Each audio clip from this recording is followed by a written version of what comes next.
ಗುಣಗಳ ಕುರಿತಂತೆ ಮಾತಾಡ್ತಾ ಇದ್ವಿ. ಸದ್ಗುಣ ಅನ್ನೋದು ಪ್ರತಿಯೊಬ್ಬರಿಗೂ ಇರಬೇಕು. ಹುಟ್ಟುತ್ತಾನೆ ಯಾರೂ ಎಲ್ಲ ದುರ್ಗುಣಗಳನ್ನು ಅಳವಡಿಸ್ಕೊಂಡಿರೋದಿಲ್ಲ. ಆದರೆ ವಾತಾವರಣ ಅಥವಾ ಬೆಳೆದಂತಹ ಪರಿಸರದ ನಿಮಿತ್ತ ಗುಣಗಳ ಬದಲಾವಣೆ ಆಗುತ್ತೆ. ಬಟ್ ಕೆಲವೊಬ್ಬರ ಮನಸ್ಸಲ್ಲಿ ಶ್ರೀಮಂತರನ್ನು ನೋಡಿದಾಗ ಯಾವ ಗುಣಗಳನ್ನು ಅಳವಡಿಸ್ಕೊಂಡ್ರೆ ನಾನು ಕೂಡ ಶ್ರೀಮಂತ ಆಗ್ಬೋದು, ಈ ಥರದೊಂದು ಕಲ್ಪನೆ ಸಹಜವಾಗಿ ಹುಟ್ಟುತ್ತೆ. ಹಾಗಾಗಿ ಮೊದಲನೇದಾಗಿ ತಿರ್ಸ್ಕೊಡಿ, ಈ ಶ್ರೀಮಂತರ ಗುಣಗಳು ಅಂದರೆ ಏನು ಅಂತ, ಯಾವ ಗುಣಗಳನ್ನು ಅವ್ರು ಅಳವಡಿಸ್ಕೊಂಡಿರ್ತಾರೆ? Okay, that's nice. I mean for the first time madam ನಾನು ಎಲ್ಲೂ ಇದನ್ನು ಹಂಚ್ಕೊಂಡಿಲ್ಲ.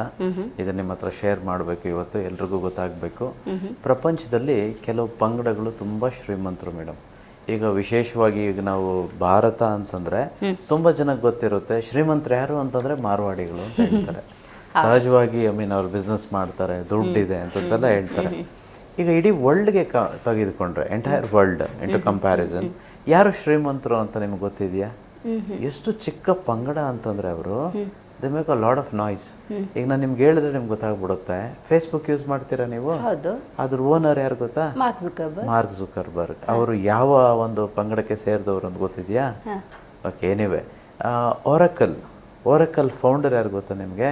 Okay, anyway. ಆಮೇಲೆ ಗೂಗಲ್ ಯೂಸ್ ಮಾಡ್ತೀರಲ್ವಾ, ಗೂಗಲ್ನ ಓನರ್ ಯಾರು ಗೊತ್ತಾ? ಬ್ಲೂಮ್ಬರ್ಗ್ ಓನರ್ ಯಾರು ಗೊತ್ತಿದೆಯಾ? ಓಕೆ. ಸೊ ಇವರೆಲ್ಲರೂ ಆ ಪಂಗಡಕ್ಕೆ ಸೇರಿದವರು. ಇವರು ನಥಿಂಗ್ ಬಟ್ ಯಹೂದಿಗಳು ಅಂತ ಕನ್ನಡದಲ್ಲಿ ಕರೀತೇವೆ, but in English we call them as Jewish community. They supposedly very brilliant people madam. So 1 out of 4 is rich, millionaires and billionaires. I mean entire ನಾವೆಲ್ಲ ಸ್ಟಡಿ ಮಾಡಿದಾಗ ಗೊತ್ತಾಗುತ್ತೆ, why only this people, I mean only people belong to this community are very rich anta very inquisitively everybody started feeling. ಇವರು ಒಂದು ಕಡೆ ಆದರೆ I mean just for the information, ಆಮೇಲೆ discuss about the qualities, ಗುಣಗಳ ಬಗ್ಗೆ ಖಂಡಿತವಾಗ್ಲೂ ತಿಳ್ಕೊಳ್ಳೋಣ. Jewish community ಒಂದಾದರೆ ಇನ್ನೂ ಹಲವು ಪಂಗಡಗಳಿದ್ದಾವೆ. Just to name a few. Parsis, Ratan Tata ಅವರು ಫಾರ್ಸಿ ಗೊತ್ತಿರಲಿ. ಡೆಫಿನೆಟಾಗಿ ಮಾರ್ವಾಡೀಸ್ ಬಂದೇ ಬರ್ತಾರೆ. ಜೈನ್ಸ್ ಕಮ್ಯುನಿಟಿ ಬರುತ್ತೆ. ಆಮೇಲೆ ಪಾಲಕ್ಕಾಡ್ ಬ್ರಾಹ್ಮಿನ್ಸ್. ಸೊ ಇವರೆಲ್ಲರೂ ಐ ಮೀನ್ ಕೆಲವರು ಇನ್ನೂ 2-3 ಇದ್ದಾವೆ, but anyway for the sake of knowing. So ಇವರೆಲ್ಲರೂ very rich madam. 1 out of 4 Jewish ಕಮ್ಯುನಿಟಿಗೆ ಬಂದರೆ ಕ್ವಾಲಿಟೀಸ್ ಇವರಲ್ಲಿ ಏನಿದೆ ಅಂತ ತಿಳ್ಕೊಳ್ಳೋಣ. ಇನ್ಫ್ಯಾಕ್ಟ್ ಇದೆಲ್ಲ ಮಾರ್ವಾಡೀಸಲ್ಲೂ ಇದೆ.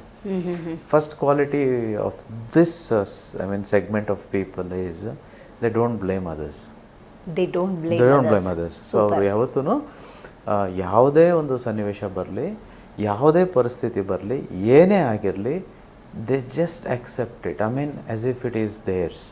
ಇದು ನನ್ನದು, ಅಯ್ಯೋ ನನಗೆ ಬಂದಿದೆಯಪ್ಪ, ಇದು ನನ್ನ ಕರ್ಮ ಫಲವಾಗಿ ಬಂದಿದೆ. ಈಗ ಅವರಿಷ್ಟೇ ಕೇಳೋದು. ತುಂಬ ಜನ ನನಗೆ ನನ್ನ ಕ್ಲಾಸಿಗೆ ಬಂದವ್ರು ಕೇಳ್ತಾರೆ, ಗುರುಗಳೇ ನಾನು ಯಾರಿಗೂ ಕೊಟ್ಟಿದ್ದೆ 10 ಲಕ್ಷ ರೂಪಾಯಿ, ಹೊರಟೋಯ್ತು, ಅವ್ರು ವಾಪಸ್ಸೇ ಕೊಡ್ತಿಲ್ಲ, ಇದಕ್ಕೊಂದು ಮಂತ್ರ ಹೇಳ್ಕೊಡಿ, ತಂತ್ರ ಹೇಳ್ಕೊಡಿ ಅಂತಂತೇಳಿ. ನಾನು ಅವ್ರಿಗೆ ಈಗ ಹೇಳ್ತೇನೆ. ಐ ಮೀನ್ ಇನ್ಫ್ಯಾಕ್ಟ್ ನಾನು ಕಳ್ಕೊಂಡಿದ್ದೆ ದುಡ್ಡು. ನಾನು ಇಷ್ಟೇ ಕೇಳಿದ್ದು. I mean I didn't know seriously. ಆ ಟೈಮ್ ನನಗೆ ಈ ಜೂವಿಷ್ ಕಮ್ಯುನಿಟಿ ಅಥವಾ ಮಾರ್ವಾಡೀಸ್ ಈಗ ಮಾಡ್ತಾರಂತ ನನಗೆ ಗೊತ್ತಿರಲಿಲ್ಲ. ಬಟ್ ನನಗೆ ಹೇಗೂ ಗೊತ್ತಿಲ್ಲ ಮೇಡಮ್, ನನಗೆ ಅನಿಸ್ತಿದ್ದು. ನನ್ನ ದುಡ್ಡು ಹೋದಾಗ ನಾನು ಇಷ್ಟೇ ಅಂದ್ಕೊಂಡಿದ್ದು. ಎಕ್ಸಾಂಪಲ್ಗೆ 10 ಲಕ್ಷ ಅಂದ್ಕೊಳ್ಳೋಣ, 10 ಲಕ್ಷ ಹೋಯ್ತು. ನಾನು ಇಷ್ಟೇ ಕೇಳಿದ್ದು ಯೂನಿವರ್ಸ್ಗೆ, ಐ ಮೀನ್ ದೇವ್ರಿಗೆ ಅಂದ್ಕೊಳ್ಳಿ. ನಾನು ಇಷ್ಟೇ ಕೇಳಿದ್ದು, 10 ಲಕ್ಷ ಹೇಗೂ ಹೊರಟೋಯ್ತು, ನನ್ನ ಕರ್ಮಫಲ ಇರ್ಬೋದು, ಒಂದು ಕೆಲಸ ಮಾಡು, ಅದು ಬೇಡ ನನಗೆ 10 ಲಕ್ಷ, 1 ಕೋಟಿ ಕೊಟ್ಬಿಡಪ್ಪ. This mind set is a Jewish community madam. ಪರವಾಗಿಲ್ಲ, ಇಲ್ಲಿ ತನಕ ಏನಾಗಿದೆಯೋ it is because of my maybe past karma or this present karma, it is okay. But ಇಲ್ಲಿಂದ ಆಚೆಗೆ ನನಗೆ ಇದು ಕೊಡು ಅಂತ ಕೇಳ್ತಾರೆ. So the mind is completely different. Now it is starting to think something very different and innovative. It's not unlike the same. Money is happiness. Aham Brahmasmi. ಈ ವಿಶೇಷ ಕಾರ್ಯಕ್ರಮದ ಸಂಪೂರ್ಣ ವಿಡಿಯೋ ನೋಡಿದ್ರೆ ಮಾತ್ರ ನಿಮಗೆ ಎಲ್ಲವೂ ಅರ್ಥವಾಗುತ್ತದೆ. ಇದು ಅದರ ತುಣುಕು ಮಾತ್ರ. ಡಿಸ್ಕ್ರಿಪ್ಷನ್ ಬಾಕ್ಸ್ ನಲ್ಲಿರುವ ಲಿಂಕ್ ಕ್ಲಿಕ್ ಮಾಡಿ ಸಂಪೂರ್ಣ ವಿಡಿಯೋ ನೋಡಿ.